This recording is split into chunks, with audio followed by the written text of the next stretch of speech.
우리는 지금 직분자 선출을 앞두고 하나님이 세우시는 교회라는 큰 주제 속에서 오늘은 하나님이 찾으시는 사람이라는 말씀의 제목을 가지고 말씀을 나누려고 합니다. 교회에서 직분자를 세운다는 것은 단순히 사람을 세우는 일이 아닙니다. 하나님의 교회를 맡아 섬길 일꾼을 세우는 아주 거룩하고도 영적인 일입니다. 그래서 우리는 사람의 기준이 아니라 하나님의 기준을 물어야 합니다. 누가 능력이 있는가 보다 하나님께서 어떤 사람을 기뻐하시는가, 이것을 먼저 물어야 합니다. 그런데 오늘 이 말씀은 단지 앞으로 세워질 어떤 직분자들만 들어야 할 말씀이 아니라는 거죠. 이미 직분을 받고 섬기고 있는 모든 직분자들도 다시 마음에 새겨야 할 말씀이기도 합니다. 왜냐하면 직분이라는 것은 한 번 받고 끝나는 것이 아니기 때문입니다. 직분은 날마다 하나님 앞에서 자신을 점검하고 돌아보고 감당해야 하는 거룩한 사명이기 때문입니다.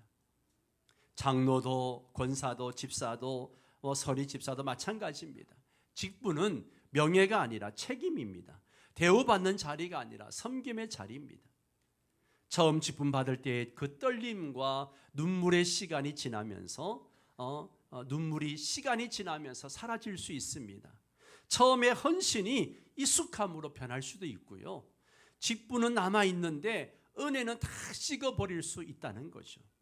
그래서 오늘 말씀은 우리 모두에게 주시는 하나님의 음성입니다. 초대교회도 직분자를 세우는 중요한 순간이 왔습니다. 교회가 부흥하면서 교회 안에 갈등과 어려움이 생겼고요. 하나님은 그 문제를 해결하기 위해서 사람을 세우게 하셨습니다. 그 과정 속에서 하나님께서 원하시는 일꾼의 모습이 분명하게 나타납니다. 오늘 말씀을 통해 하나님이 찾으시는 사람이 어떤 사람인지 다시 살펴보면서 세워질 직분자들뿐만 아니라 이미 직분을 받은 모든 성도들도 하나님 앞에 자신을 돌아보는 시간이 되시기를 바랍니다. 그리고 우리 모두가 하나님께서 맡기실 만한 그런 충성된 일꾼으로 세워지시기를 주의 이름으로 축원합니다. 첫 번째는 하나님은 공동체의 아픔을 볼 줄 아는 사람을 찾으신다는 거죠. 여러분, 오늘 본문은 초대교회가 막 부흥하던 그 시기의 이야기입니다. 사도행전 2장 이후에 보면 성령의 강한 역사가 일어났고 수많은 사람들이 예수를 믿고 주님께 돌아왔습니다. 하루에 3,000명, 5,000명씩 회개하는 역사가 일어났습니다. 성도들은 서로의 물건을 통용하고 사랑으로 섬겼고 날마다 마음을 같이하여 모이기를 힘쓰고 그렇게 했습니다. 그런데 바로 그런 은혜의 현장 속에 문제가 발생했습니다. 자, 1절 말씀을 함께 읽습니다. 그때에 제자가 더 많아졌는데 헬라파 유대인들이 자기들의 과부들이 매일의 구제에 빠짐으로 히브리파 사람을 원망하니. 여기 중요한 표현은요, 그때에 뭐가 많아졌어요? 제자가 많아졌어요.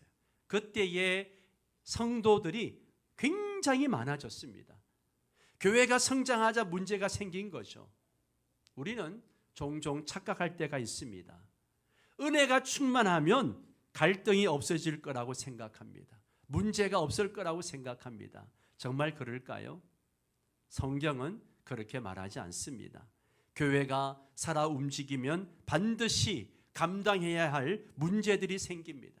사람들이 많아질수록 생각도 다양해지고요, 배경도 달라지고 기대도 달라집니다. 본문에 등장하는 헬라파 유대인과 히브리파 유대인들은 같은 유대인이었지만 문화와 언어가 달랐습니다. 헬라파 유대인들은 헬라 문화권에서 살다가 온 사람들이었고 히브리파 유대인들은 히브리파 사람들이기 때문에 전통적인 유대 문화 속에서 살아온 사람들이었습니다. 문제는 그 당시에 교회에 오는 사람들이 가난하고 어려운 사람들이 많다 보니까 구제 사역이 많았습니다. 그래서 그 구제 과정에서 헬라파 과부들이 소외되고 있었다. 오늘 성경에 보니까 매일의 구제에서 빠졌다라고 성경은 기록하고 있습니다. 이게 고의였는지 실수였는지 모르겠지만 어쨌든 소외당하는 사람들의 마음에는 깊은 상처가 남게 되었습니다. 그래서 원망이 터져 나온 것이죠. 여기서 우리는 매우 중요한 사실을 발견합니다. 교회 안에는 언제든 보이지 않는 상처가 생길 수 있다는 거예요. 누군가는 교회 안에서 외로움을 느끼기도 하고요. 누군가는 섭섭함을 안고 있을 수 있어요. 누군가는 아무도 자신을 알아주지 않는다라고 생각할 수 있습니다. 겉으로는 조용해도 마음속에는 눈물이 흐를 수 있습니다. 그런데 하나님이 찾으시는 사람은 바로 그런 아픔을 볼 줄 아는 그런 사람을 원하신다는 것이죠. 교회 안에서 무슨 일이 잘못되고 있는가 민감하게 느끼는 사람, 소외된 사람들을 지나치지 않는 사람, 상처 입은 성도의 마음을 품을 줄 아는 사람입니다. 예수님께서도 무리를 보실 때에 단순히 숫자를 보신 것이 아니고 마태복음 9장 36절에 보니까 무리를 보시고 불쌍히 여기시니 이는 그들이 목자 없는 양과 같이 고생하며 기진함이라, 그렇게 말하고 있습니다. 예수님의 눈에는 사람들의 영적인 상태가 보였다는 거예요. 숫자가 많이 모인 것이 중요한 것이 아니고 그 사람들의 영적인 상태가 보였다는 것이죠. 지친 마음이 보였고 상한 영혼들이 보였습니다. 이것이 목자의 마음인 거죠. 좋은 직분자는 바로 이런 마음을 가진 사람입니다. 교회 안에서 혼자 있는 성도들을 돌볼 줄 아는 사람, 낙심한 성도를 위해 기도하는 사람, 시험 든 성도를 함부로 판단하지 않고 따뜻하게 품어주는 사람. 반대로 공동체를 힘들게 하는 사람도 있습니다. 말로 그냥 직선적으로 말을 해서 말로 상처 주는 사람, 자기 주장만 강한 사람들이 있어요. 자기 편을 만들려는 사람들이 있습니다. 불평과 원망을 퍼뜨리는 사람들이 교회 안에 있습니다. 사탄은 언제나 공동체를 무너뜨릴 때 사람의 입술을 사용합니다. 이스라엘 백성도 광야에서 원망하다가 다 망하지 않았습니까? 고린도 교회도 교회의 그 분열 때문에 병들었습니다. 그래서 하나님은 공동체를 세우는 사람을 찾으십니다. 에베소 4장 29절 말씀을 한번 같이 읽을까요? 무릇 더러운 말은 너희 입 밖으로 내지 말고 오직 덕을 세우는 데 소용되는 대로 선한 말을 하여 듣는 자들에게 은혜를 끼치게 하라. 아멘, 아멘. 더러운 말은 너희 입 밖에도 내지 말라. 그런 대신에 덕을 세우는 말을 해서 사람들에게 은혜를 끼치게 하라. 여러분, 여러분의 말이 이웃들에게 은혜가 되는 역사가 있기를 원합니다. 직분자는요, 공동체의 은혜를 흘려보내는 사람이어야 합니다. 어려운 일이 생겼을 때 불을 붙이는 사람이 아니라 불을 끄는 사람이 돼야죠. 갈등을 확대하는 사람이 아니라 화평하게 하는 사람이 되어야 합니다. 사람을 무너뜨리는 사람이 아니라 세우는 사람이 되어야 합니다. 예수님은 말씀하십니다. 화평하게 하는 자는 복이 있나니 그들이 하나님의 아들이라 일컬음을 받을 것이며, 교회를 건강하게 만드는 직분자는 화평케 하는 사람입니다. 그리고 초대교회는 이 문제를 영적으로 해결했습니다. 사도들은 문제를 무시하지 않았어요. 야, 그 정도는 참아야지 왜 불평하느냐, 그렇게 말하지 않았어요. 공동체의 아픔을 외면하지 않았다는 것이죠. 오히려 하나님 앞에서 해결책을 찾았습니다. 그리고 사람을 세웠습니다. 이게 중요합니다. 하나님은 언제나 사람을 통해서 공동체를 회복시키십니다. 좋은 직분자 한 사람이 교회 분위기를 바꿉니다.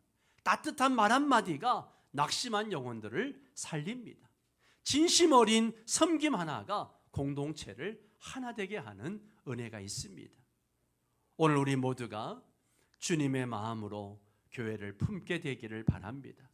직분을 받을 사람이나 또 직분을 이미 받은 사람 모두는 다 교회를 주님의 마음으로 품어야 합니다. 상처 입은 영혼을 돌아보는 사람 되기를 바랍니다.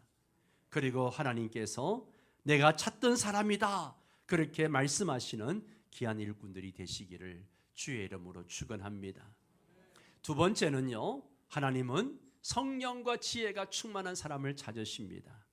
자, 우리 3절 말씀을 한번 같이 읽을까요? 성령과 지혜가 충만하여 칭찬받는 사람 7을 택하라. 예, 이게 하나님의 기준이에요. 이게 하나님의 기준입니다. 세상은 능력을 보죠. 얼마나 스펙이 좋은가, 얼마나 일을 잘하는가, 얼마나 재주가 있는가 능력을 봅니다. 그러나 하나님은 영성을 보십니다. 그 첫 번째가 뭐예요? 성령 충만입니다. 성령 충만. 왜입니까? 여러분, 교회 일은 인간적인 능력만으로 감당할 수 없기 때문입니다. 교회는 단순한 조직이 아니에요. 살아계신 하나님의 몸입니다. 아멘. 하나님의 몸이에요. 그래서 교회의 직분은 영적인 사명입니다. 성령 충만하지 않으면요, 결국 사람의 방법으로 일하게 되는 거예요. 사람의 방법으로 일하게 되면 교회는 시끄러울 수밖에 없어요. 여러분, 성령 충만이라고 하는 것은 단순히 감정적으로 뜨거운 상태, 그런 상태만 의미하지 않습니다. 성령 충만은 성령의 지배를 받는 삶을 얘기하는 거예요. 뭘 받는 거라고요? 성령의 지배를 받아야 돼요. 내 감정보다도 하나님의 뜻을 앞세우는 삶을 의미합니다. 내 자존심보다도 공동체를 먼저 생각하는 삶, 내 주장보다도 말씀에 순종하는 삶이에요. 그래서 성령 충만한 사람은요, 말을 조심합니다. 분열을 만드는 말보다는 덕을 세우는 말을 합니다. 성령 충만한 사람은 기도합니다. 사람 앞에서 분노하기 전에 하나님 앞에 먼저 무릎을 꿇습니다. 성령 충만한 사람은 또 겸손합니다. 자기를 드러내기보다 예수님이 나타나기를 원합니다. 여러분, 교회는요, 똑똑한 사람보다 성령 충만한 사람이 필요합니다. 오늘날 많은 문제가 능력이 없어서 생기는 게 아니에요. 성령의 인도하심이 없이 그저 인간적인 생각, 인간적인 방법, 인간적인 기술로 뭘 움직이기 때문에 교회 안에 문제가 생기는 겁니다. 그리고 또한 하나님은 지혜가 충만한 사람을 찾으신다라고 말합니다. 교회에는요, 정말 다양한 사람들이 모입니다. 남녀노소 할 것 없이 연령도 다르고요, 성격도 다르고 생각도 다 다릅니다. 그래서 지혜가 필요한 거예요. 지혜로운 사람은 말을 함부로 하지 않습니다. 감정적으로 행동하지 않아요. 갈등 가운데서도 화평의 길을 찾는 게 지혜로운 사람입니다. 야고보 3장에서는 위로부터 난 지혜를 이렇게 설명하죠. 위로부터 난 지혜는 첫째 뭐라고요? 성결하고, 다음에 화평하고, 관용하고, 양순하다. 예. 참된 지혜는 사람을 살립니다. 교회를 건강하게 세웁니다. 반대로 지혜가 없는 사람은요, 열심히 하지만 열심히 하면 할수록 공동체는, 교회는 더 힘들어집니다. 자꾸만 일을 만드는 거죠. 예. 하나님은 단순히 열심히 있는 사람보다도 성령과 지혜로 다듬어진 사람을 사용하십니다. 예. 우리 옆 사람에게 그렇게 이야기합니다. 성령과 지혜가 충만한 사람이 되십시오. 예. 아멘. 예, 우리 모두가 성령과 지혜가 충만한 사람이 될 때 교회가 은혜롭고 가정도 평안하고 그렇습니다. 예. 세 번째로 하나님은 삶으로 인정받는 사람을 찾으십니다. 사도들은 직분자를 세울 때 또 하나의 매우 중요한 기준을 제시하는데요. 3절을 다시 봅니다. 형제들아, 너희 가운데서 성령과 지혜가 충만하여, 그 다음 뭐라 그래요? 칭찬받는 사람 7을 택하라. 자, 여기서 주목해야 할 표현이 칭찬받는 사람이에요. 이 말은 단순히 사람들에게 인기가 많은 사람을 의미하는 게 아닙니다. 말을 잘하거나 인간관계가 좋은 사람 정도를 의미하는 게 아니에요. 여기서 말하는 칭찬은 삶의 검증을 의미하는 거죠. 다시 말해서 그 사람의 신앙과 인격과 삶이 이미 교회 안에서, 공동체 안에서 인정받고 있었다는 뜻이죠. 초대교회는 직분자를 세울 때 능력보다도 그 사람의 삶을 보았다는 거예요. 칭찬받는 사람의 삶을 보았다는 거죠. 기술보다도 인격을 보았습니다. 열심보다도 신실함을 보았습니다. 왜 그렇습니까? 교회는 결국 사람으로 세워지기 때문입니다. 좋은 프로그램이 교회를 건강하게 만드는 게 아닙니다. 좋은 건물이 교회를 부흥시키는 게 아니에요. 하나님 앞에서 바르게 살아가는 사람, 예수의 향기를 나타내는 사람이 교회를 세우는 줄 믿습니다.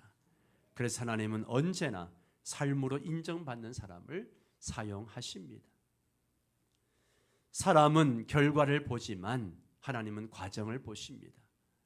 사람은 눈에 띄는 사역을 보지만 하나님은 보이지 않는 충성을 보십니다. 초대교회 7 집사는 갑자기 등장한 사람들이 아니에요. 이미 교회 안에서 신앙과 삶이 검증된 사람들이었다는 것이죠. 그들은 아마도 보지 않는 곳에서 오랫동안 섬겼을 것입니다. 누가 알아주지 않아도 충성했을 거예요. 힘든 일도 묵묵히 감당했을 것입니다. 그래서 문제가 생겼을 때 사도들이 성령과 지혜가 충만한 사람을 택하라고 했을 때 그 7명을 그래서 택했을 것입니다. 공동체에게 인정받은 거죠. 여러분, 지금 우리가 직분자를 세우려고 후보자를 뽑았습니다. 그럴 때 우리는 생판 모르는 사람을 뽑는 게 아니잖아요. 후보자 여러분 다 알아요, 몰라요? 압니다. 오랫동안 이미 교회 안에서 함께 생활해 왔어요. 그가 어떻게 교회를 섬기고 있는지, 어떤 성격을 가졌는지, 또 교우들과의 관계는 어떤지 다 알고 있습니다. 여러분, 하나님은 작은 충성을 귀하게 여기십니다. 사람들이 보지 않아도 하나님은 다 보고 계십니다. 아무도 없는 새벽에 드린 기도를 하나님은 기억하십니다. 말없이 헌신한 수고를 하나님은 기억하세요. 눈물로 감당한 봉사를 하나님은 기억하십니다. 예수님은 말씀하시죠. 지극히 작은 것에 충성된 자는 큰 것에도 충성되고 라고 했습니다. 직분은 갑자기 맡겨지는 것이 아닙니다. 작은 충성의 결과입니다. 교회에서 정말 귀한 사람은 큰 일을 해서 유명한 사람이 아니라 작은 일을 꾸준히 감당한 사람입니다. 예배 자리를 묵묵히 지키는 사람, 맡겨진 봉사를 책임감 있게 감당하는 사람, 어려운 일이 생겨도 끝까지 자리를 지키는 사람입니다. 하나님은 그런 사람을 기뻐하십니다. 직분자는 삶으로 본이 되어야 합니다. 직분은 단순한 직책이 아니죠. 삶으로 보여주는 자리입니다. 그래서 바울은 디모데전서 3장에서 직분자의 자격을 설명할 때 대부분의 태도를 강조합니다. 책망할 것이 없고 절제하고 신중하고 나그네를 대접하고 다투지 아니하고 자기 집을 잘 다스린다. 왜 이런 기준이 중요할까요? 직분자는 교회의 얼굴이기 때문입니다. 우리 옆 사람에게 그렇게 이야기해 주세요. 당신은 교회의 얼굴입니다. 네. 여러분이 교회 얼굴이에요. 아멘. 성도들은 직분자의 삶을 보며 교회를 판단하죠. 직분자들을 섬기는 모습을 보면서 이 교회 참 좋은 교회다, 건강한 교회다 판단을 합니다. 세상 사람들도 직분자의 모습을 보며 복음을 평가하죠. 교회 장로라고 안수 집사라고 권사라고 하면서 삶이 본이 되지 않는 사람들의 이야기 많이 들어요, 안 들어요? 많이 들려요, 안 들려요? 여러분 귀에는 안 들리는가 보죠? 차라리 장로, 집사, 권사란 말을 안 했으면 좋을 텐데 그런 말을 하면서 삶이 엉망인 사람들이 실제로 우리 주변에 많은 것을 봅니다. 전도하다 보면 전에 교회를 다녔다고 이야기합니다. 그러면 그럼 왜 요즘 안 나가십니까? 라고 하면 그 스토리가 얼마나 많이 나오는지 몰라요. 다 교회 직분자들의 상처 입은 사람들이 너무나 많습니다. 그래서 직분자는 교회 안에서만 거룩한 척해서는 안 됩니다. 교회에서는 은혜로 말을 하는데 가정이나 직장에 가서는 분노와 상처를 쏟아낸다면 그건 안 되죠. 교회에서는 충성하는데 세상에서는 정직하지 못하다면 안 됩니다. 하나님은 예배당 안의 모습만 보지 않으세요. 여러분의 가정에서의 모습도 보시고 직장에서의 모습도 보시고 사람이 없는 곳에서의 모습도 보십니다. 진짜 신앙은 숨겨진 자리에서 드러납니다. 다윗이 왕으로 선택받기 전에 어디에 있었어요? 들판에서 양을 치고 있었습니다. 그러나 하나님은 그곳에서 다윗의 삶을 보고 계셨어요. 요셉도 마찬가지입니다. 사람이 보지 않는 곳에서 하나님 앞에서 정직했어요. 그래서 하나님 그런 사람을 높이 사용하셨습니다. 하나님은 삶의 향기가 있는 사람을 사용하세요. 고린도후서 2장 15절 말씀을 함께 읽습니다. 시작. 우리는 구원받은 자들에게나 망하는 자들에게나 하나님 앞에서 그리스도의 향기니. 아멘. 직분자는 예수님의 향기를 나타내는 사람이어야 합니다. 함께 있으면 은혜가 되는 사람. 그런 사람 있어요, 없어요? 있어요, 없어요? 있어요. 함께 있으면 진짜 은혜가 되는 사람이 있어요. 말 한마디에 사랑이 느껴지는 사람이 있고요. 겸손함과 따뜻함이 있는 사람이 있어요. 교회 안에는 이런 사람이 꼭 필요합니다. 여러분 모두가 그런 사람 되시기 바랍니다. 어떤 사람은 말 한마디로 공동체를 살립니다. 구역을 분위기를 바꾸고 사람들의 마음을 기쁘게 하고 그럽니다. 그런데 반대로 어떤 사람은 말 한마디 해놓으면 갑자기 분위기가 싸해지고 분위기를 무너뜨리는 경우도 있습니다. 직분자는 사람을 살리는 말을 해야 합니다. 격려하는 말, 칭찬하는 말, 위로하는 말, 세워주는 말을 할 수 있어야 됩니다. 특별히 직분자는요, 관계의 사람이어야 합니다. 자기 주장만 하는 사람이 아니라 다른 사람의 이야기를 들어줄 줄 아는 사람, 판단하기보다는 품어주는 사람, 정죄하기보다는 회복시키는 사람이어야 합니다.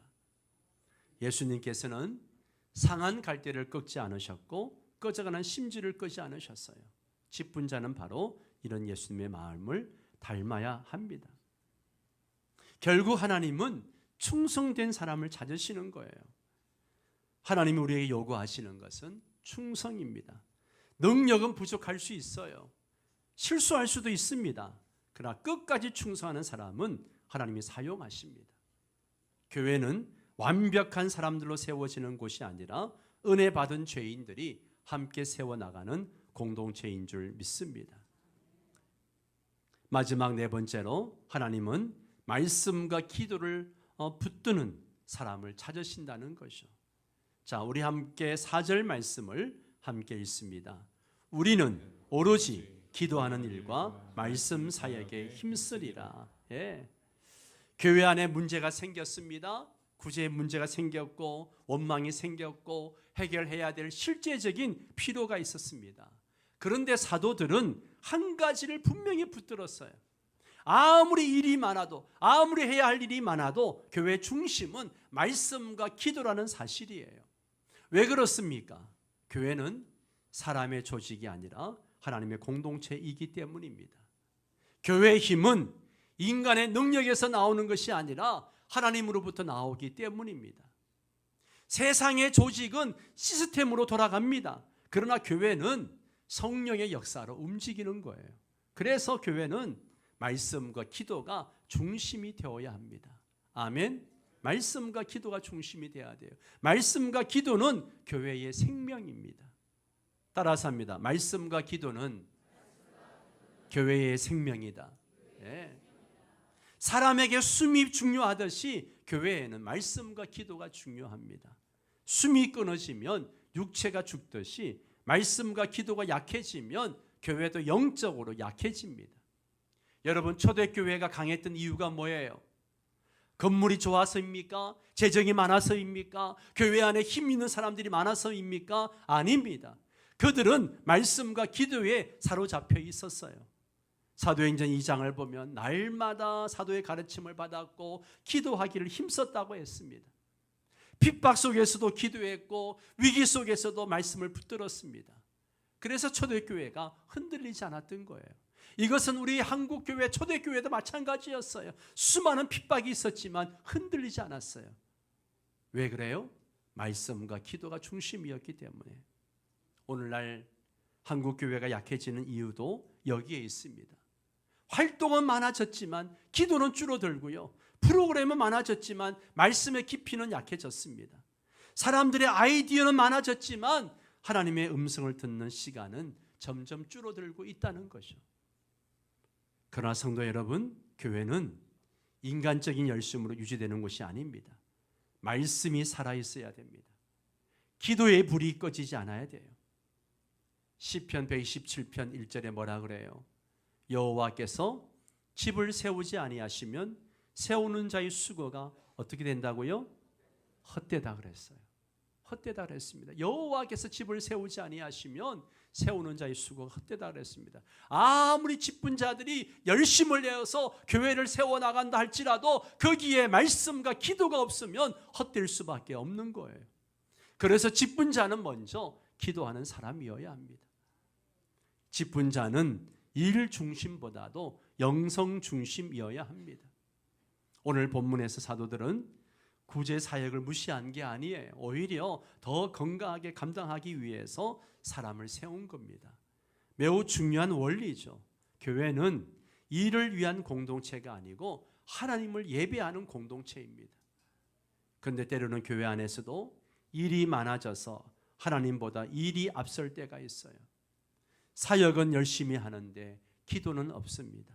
봉사는 많이 하는데 말씀 묵상은 없어요. 그러면 결국 영적으로 메마르게 됩니다. 여러분, 마르다를 보십시오. 누가복음 10장에 보면 마르다는 열심히 봉사했습니다. 그러나 예수님은 마르다에게 뭐라 말씀하세요? 우리 누가복음 10장 41절 42절을 함께 읽습니다.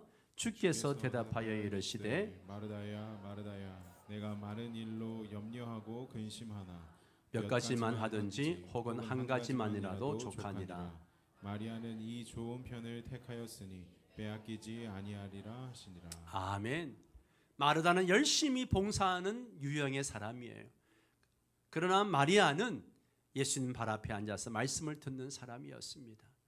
열심히 봉사만 하다 보니까 영적으로 메마르고요. 영적으로 메마르니까 불평이 나고 원망이 나오는 거예요. 여러분, 저와 여러분은 마르다 편입니까? 마리아 편입니까?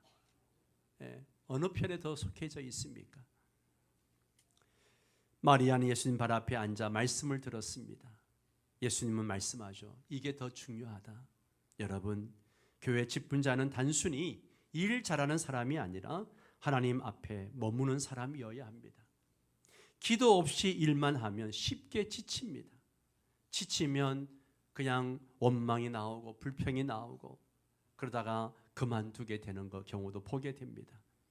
말씀 없이 봉사만 하면 결국 사람 중심이 되고 마는 거예요. 그러나 기도하는 사람은 다릅니다. 사람의 말보다 하나님의 뜻을 먼저 구합니다. 감정보다 말씀을 기준으로 판단합니다. 자기 힘이 아니라 성령의 능력을 의지하죠. 하나님은 바로 그런 사람을 찾으십니다. 성경을 보면 언제나 말씀과 기도의 사람이 하나님의 사람들은 늘 말씀과 기도의 사람이었어요. 모세가 그랬고 사무엘이 그랬고 다윗이 그랬습니다. 예수님도 새벽에 늘 기도하시는 분이었습니다. 기도는 하나님의 능력을 끌어오는 통로예요. 말씀은 우리 영혼을 붙드는 기준입니다. 그래서 교회 안에서 직분자는 말씀과 기도가 중심이 되어야 합니다. 기도하는 사람은 자기 감정으로 일하지 않습니다. 하나님의 마음을 구하기 때문에 하나님의 마음을 뜻을 구하게 되는 거죠. 말씀을 붙드는 사람은 세상 기준이 아니라 하나님의 기준으로 섬기게 됩니다. 이렇게 말씀과 기도를 붙드는 교회에 어떤 결과가 주어졌습니까? 7절을 함께 읽습니다. 하나님의 말씀이 점점 왕성하여 예루살렘에 있는 제자의 수가 더 심히 많아지고 허다한 제사장의 무리도 이 도에 복종하니라. 아멘. 직분자가 세워지고 교회가 말씀과 기도가 중심이 되니까 하나님의 말씀이 교회 안에 왕성해지고 그 말씀이 왕성해지니까 제자의 수가 더 많아지고 일꾼들이 더 많아지게 되었다는 것이죠. 여러분, 교회가 말씀이 왕성해질 수 있도록 직분자들의 역할이 중요합니다. 교회 진짜 부흥은 사람이 많아지는 것 이전에 말씀의 능력이 살아나는 거예요. 말씀이 살아 움직이면 영혼이 살아납니다. 기도가 살아나면 공동체가 회복되어집니다. 여러분, 우리 교회가 정말 붙들어야 할 것은 이것입니다. 세상 방법이 아니에요. 인간적인 기술이 아니에요. 말씀과 기도인 줄 믿습니다. 말씀을 맺겠습니다. 오늘 하나님은 우리에게 질문하시죠. 내가 찾는 사람이 누구인가? 하나님은 화려한 사람을 찾지 않으십니다. 충성된 사람을 찾으십니다. 공동체를 사랑하는 사람, 성령과 지혜가 충만한 사람, 삶으로 인정받는 사람, 말씀과 기도를 붙드는 사람을 찾으십니다. 그리고 이 말씀은 단지 누구를 뽑을 것인가의 문제가 아니에요. 나는 하나님께 쓰임받을 준비가 되어 있는가라는 묻는 질문이죠. 나는 쓰임받을 준비가 되어 있는가?